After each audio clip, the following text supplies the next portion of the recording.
Hi, I'm Mark, producer of Roundtable, the TV series born here in New York City at the legendary Manhattan Neighborhood Network Studios. The exchange of ideas is important, and that is why we bring to you the following presentation. Please watch.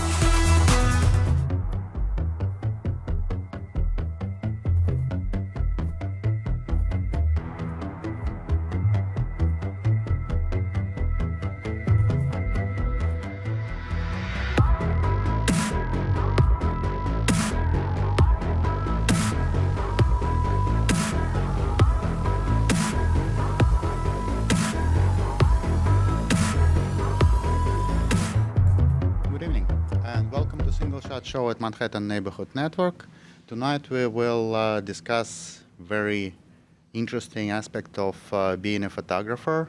It's no secret that 90% of what photographers do divided into large groups. Either it's work in controlled environment and the results are guaranteed by using it, or it's basically a freehand operation when you're walking around with just your camera and trying to photograph what happens, and the results are not expected. But there is a group of tasks in photographic world where you don't have all your equipment and all the control over the set on one hand, and on the other hand you need to guarantee the results either to yourself or to the client, because the situation wouldn't be repeated. And in order to discuss how that can be approached and how it can be done better, we invited a friend of our show, Alexander Gurman. Hello, Alexander, and thank you for joining us.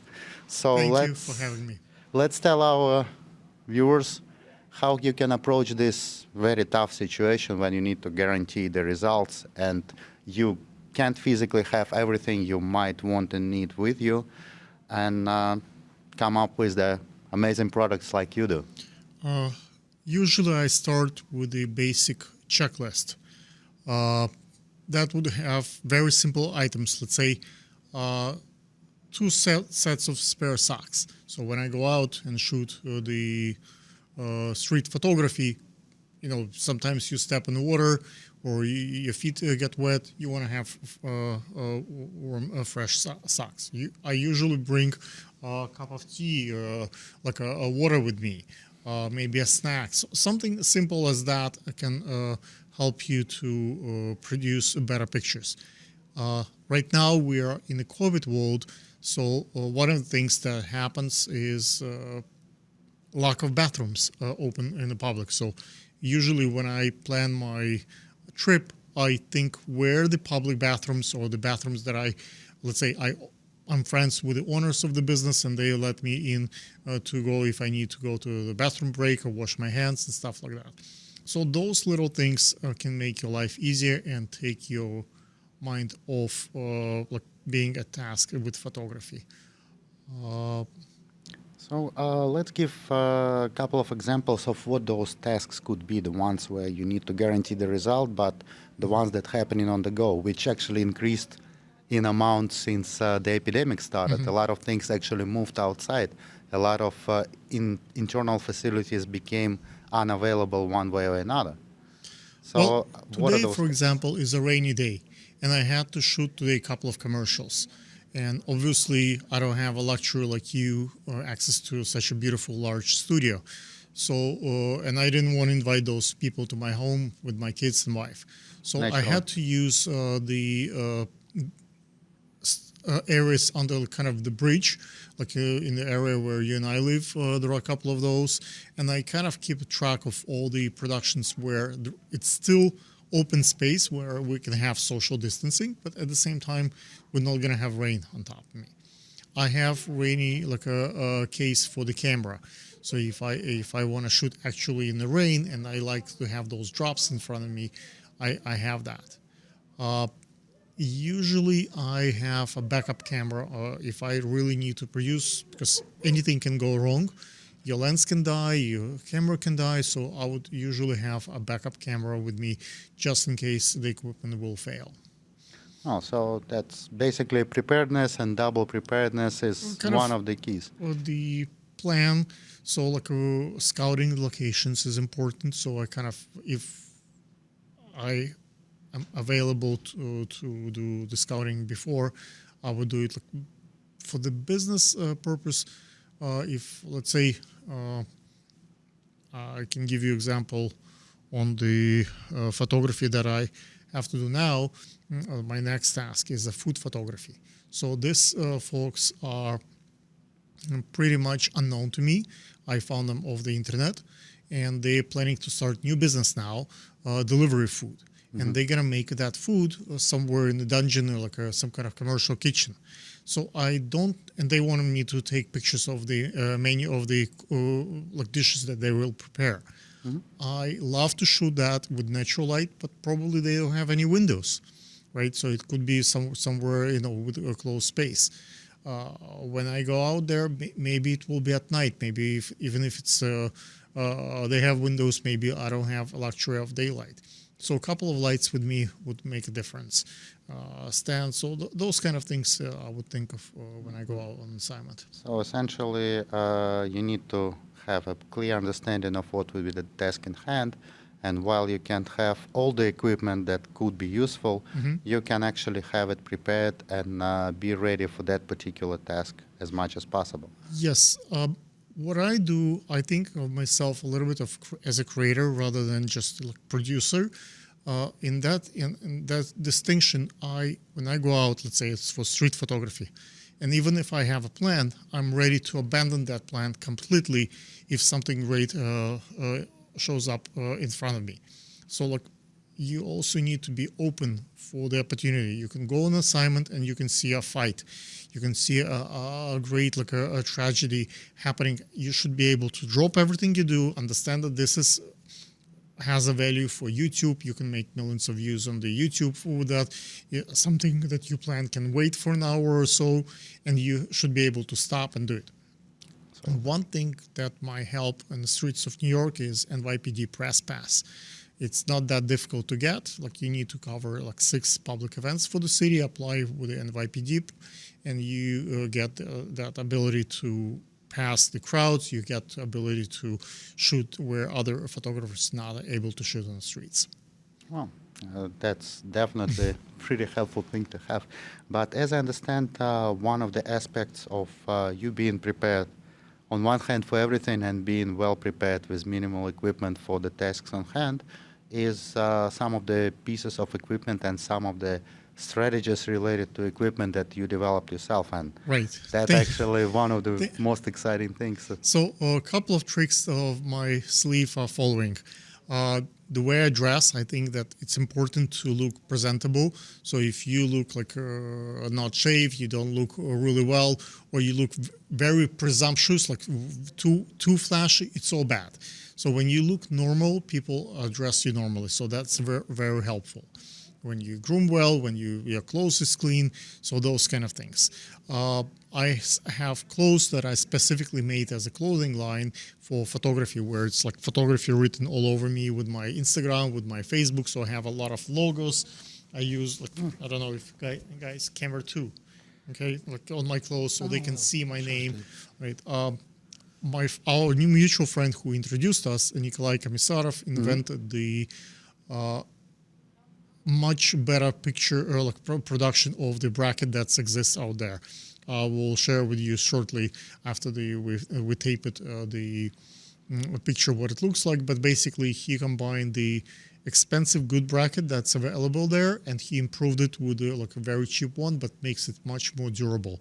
And that combination allows to, as you saw that bracket, do events at much higher speed and not waste time adjusting the stuff. On the weddings and event space, that's a tremendous help.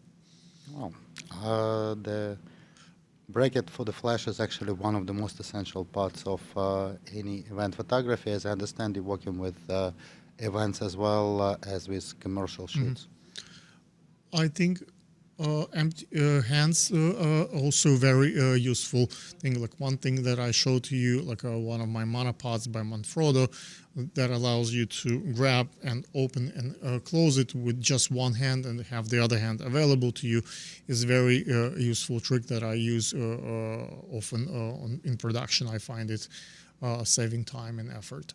Like I brought a couple of props. Like I do a lot of live streaming now, and those like $5-10 cost on the AliExpress. So they have those little nibs, and I connect maybe up to 20 of them together. So I can put the cell phone here, and I can have 1, 2, 3, 4. So when it's a fashion show and it's a lot of people shooting together, it allows them to all transmit live the event versus like just one person holding. So one person can hold maybe 20 phones with this thing, or put it on tripod. So that's a helpful tool. Wow, that's indeed 21st century. Instead of one but very serious lens, using 20. So 20 at least one of them. Each person has its own following, its own, like someone transmits it on Facebook, someone on Instagram, someone on YouTube, so someone on Zoom. So it's a variety of platforms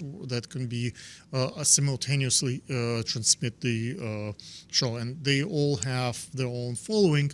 That's additional audience that not physically available. Yeah. So we'll continue to explore this after the break.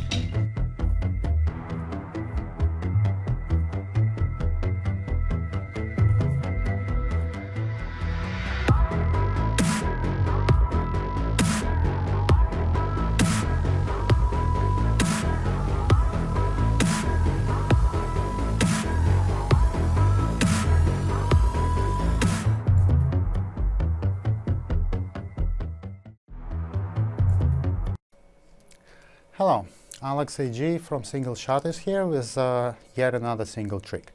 Today I want to tell you about front aperture. Everybody for some reason believes that aperture have to be in the middle of the lens, and I did so also. But at one point I've seen on eBay lenses that was actually made with aperture in front of them for conspicuously, and I started to look into it, and indeed you can have a lens that works just like this. Basically have it right in front of it, and it doesn't affect the way photograph is appearing. It's a little bit counterintuitive, but that's actually the truth. But what is useful about it, if you have a piece of paper with shape in it, you can put it in front of the lens, and your highlights will be right in the shape of what this piece of paper is. Single trick, watch us on YouTube.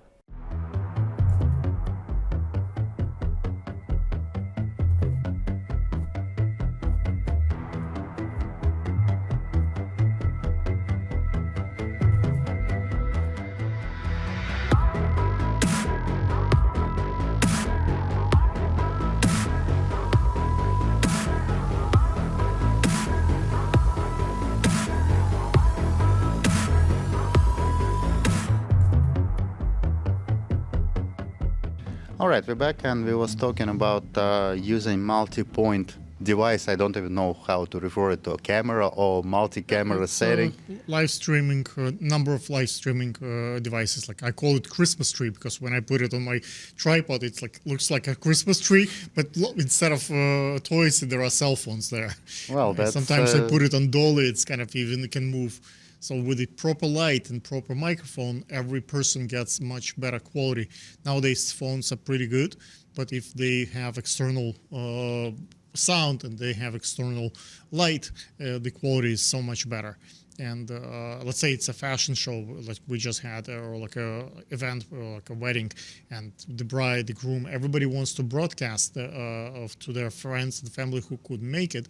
So it's very helpful. So instead of like enjoying your wedding day or your big day, people are trying to take selfies and show it. Oh, so this setup is not just for the phones that come in from you, it's also for the phones of people who want... No, it's primarily their phones. It's not my phones. Okay, so it's I for misunderstood the concept. It's for the audience. I don't have 20 phones of my own. I have like these the brackets for them. I have the cases to hold them, but I don't have that many. Oh, It's that's like it. Even more. like you come to the wedding, collect each person puts their own phone. Basically, they like remove the sound, they remove all the other applications. They set up horizontal, vertical, whatever way they want it, film it, whichever program. Press button, record, and they have an event.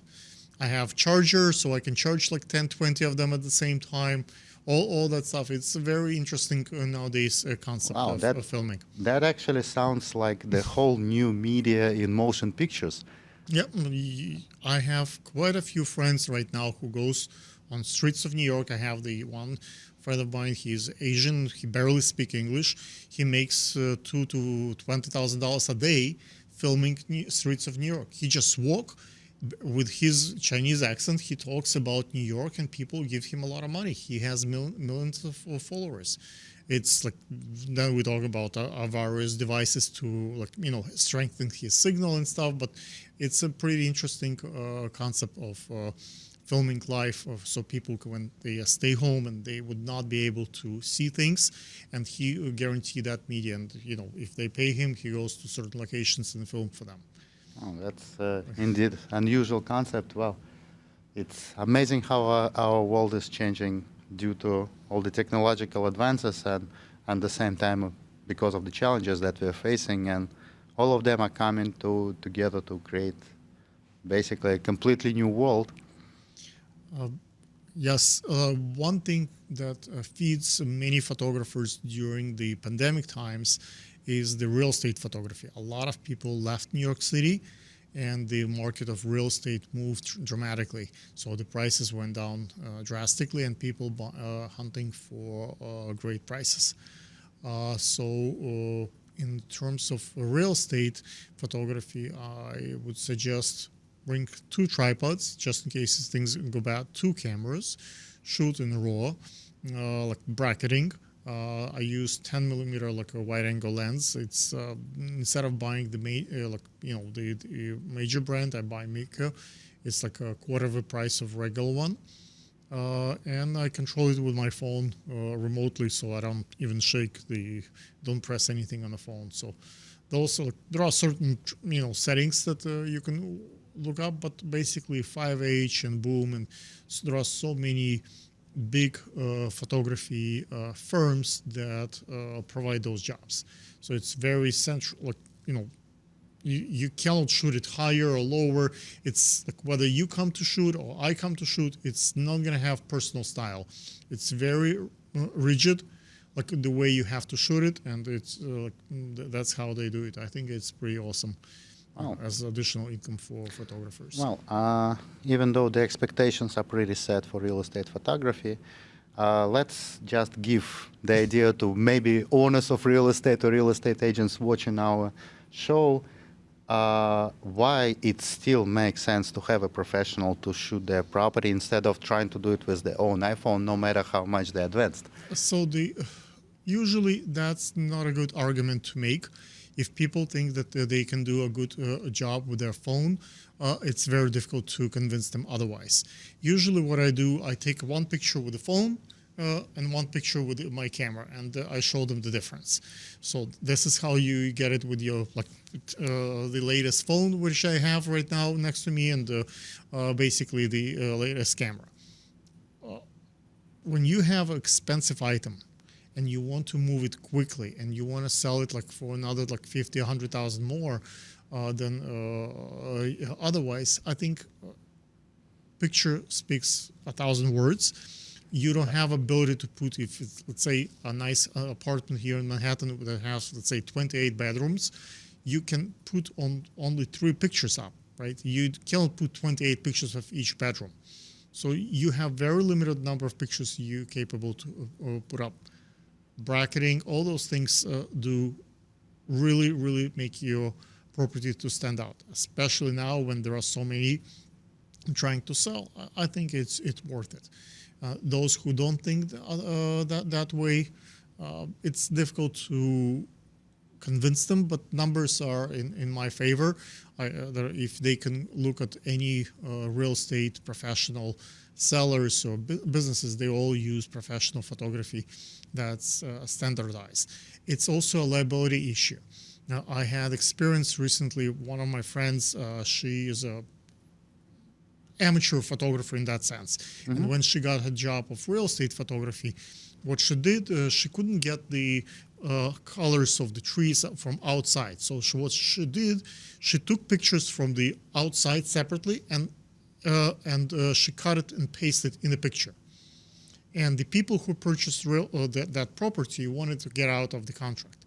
So they used her pictures to prove that what they saw in the picture not truly represent the apartment, and that was able for them to breach the contract. So when you use someone who don't know what they're doing and that's ability to $1 million property, it was actually $3 million apartment, and they used that, their lawyer used that as an ability to break the contract. So you want to make sure that when you do the photography, those pictures actually truly represent it. So you do it on your phone, you maybe wider this, you can try to have a different filters, a different software, so to make it bigger, smaller, like alter the image, and that's ultimately can maybe help you to sell that property, or maybe it will open you for litigation. Well, that's actually a fascinating story. I didn't hear about something like this happening when the photograph from the advertisement would be used for something like this. But indeed, I can totally see where it's coming from. It's misrepresentation of the property. You have a view from your home of Manhattan, and then you have a view from like someone's bedroom. It's a different. It's No a different view in the picture. Yes, we don't have rights of view in New York, but still, it's pretty painful if they discover something else. So to sum it up, basically, the idea is professional photographer, besides having an equipment that would be superior in ability to photograph, it have two other very important skills which a person with the iPhone wouldn't have.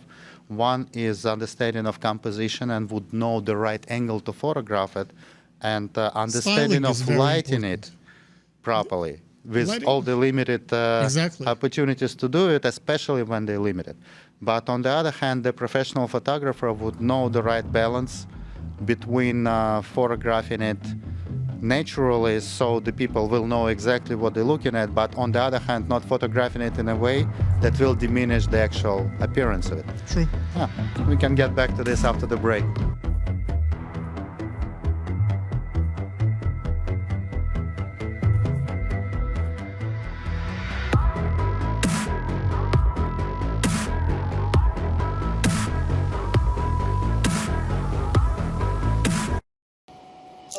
Today's single trick is about using red filter for black and white video work on digital camera.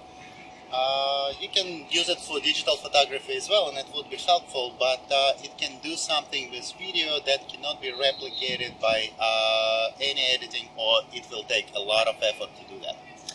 As you know, the whole world can be divided in three basic colors: green, red, and blue. And if you would look at your red channel in Photoshop, it's always the brightest one.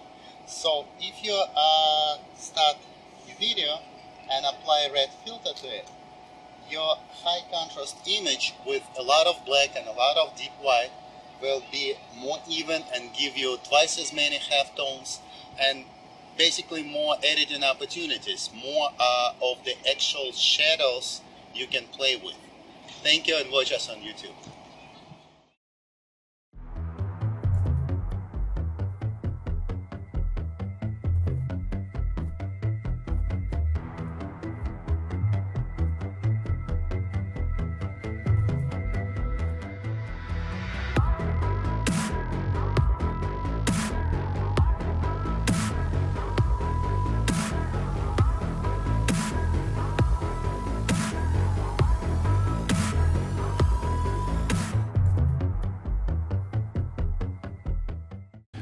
Okay, we're back, and there was something I wanted to actually mention, that when you're working as a commercial photographer, when you have this pressure to deliver results and nobody really cares how you're going to deliver them, standing on your head or laying in bed, half dead from sickness.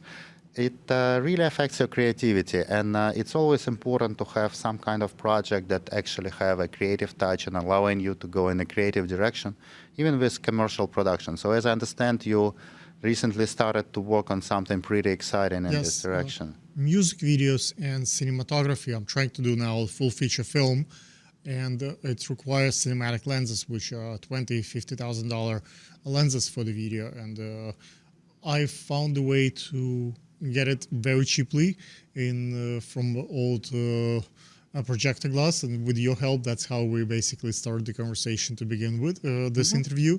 I think that it's pretty interesting how this large old glass produce amazing bouquet for music videos, for the artsy production. So for everybody who thinks that they can become from just amateur photographer and cheaply, very affordably produce something art looks like art, those lenses could be a first step. Well, don't even get me started on manual focus vintage lenses, because it's always was my forte and always was something fascinating me. But the project of actually making it not just affordable but accessible to people who don't have decades of experience in photography, it's actually very important. It's basically reintroducing all these amazing pieces of our material culture and giving them another opportunity to live and work in our world. It's just on the level of sustainability, using the old lenses. It's beautiful. Precisely.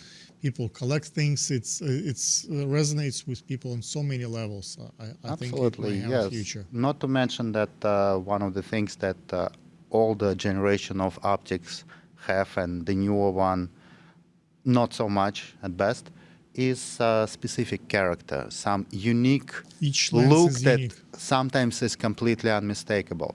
Well, it's also entertaining when you come to film something and it's the camera is really, really old. It's a huge kind of projector lens. Like, people don't know what you're gonna do with this, and then when you come up with a really, really artistic look, it's pretty cool. Well, it's fascinating. Hopefully next time we will meet, we will have the actual piece to show and maybe some samples of how it will work. We'll have a couple of those. Excellent. Thank you very much, Alexander. It was a pleasure. Thank you for having me. Hopefully see you soon in our studio again.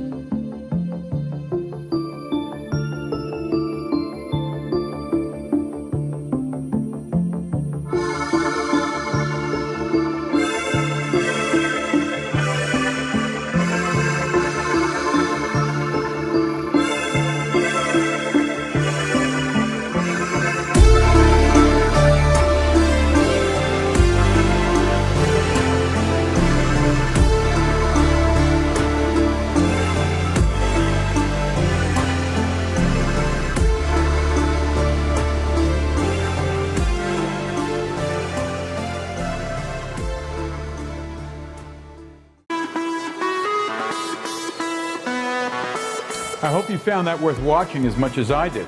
I'm Mark for Roundtable. Thanks for watching. See you next week.